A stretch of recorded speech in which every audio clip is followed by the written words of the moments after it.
রহমান রহিম, আপনারা জানেন যে আজকে প্রায় 3 মাস যাবত কুলাউড়া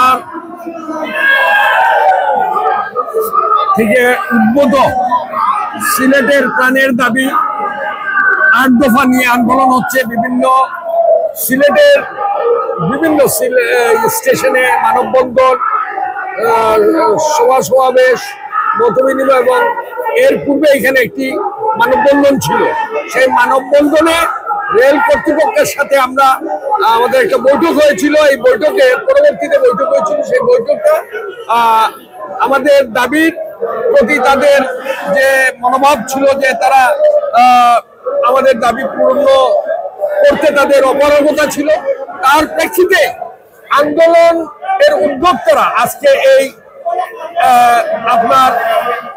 এই মানববন্ধন এবং অবরোধের ডাক দিয়েছেন। এখানে আপনারা দেখছেন যে সমস্ত রাজনৈতিক দলের নেতৃবৃন্দ, সমস্ত জনপদের মানুষ এবং এখানে জালালাবাদ অ্যাসোসিয়েশন ঢাকার সাবেক সাধারণ সম্পাদক জনাব অ্যাডভোকেট জসিমউদ্দিন সাহেব সহ আমরা সকলে এখানে উপস্থিত। আমাদের সকলের এটা প্রাণের দাবি।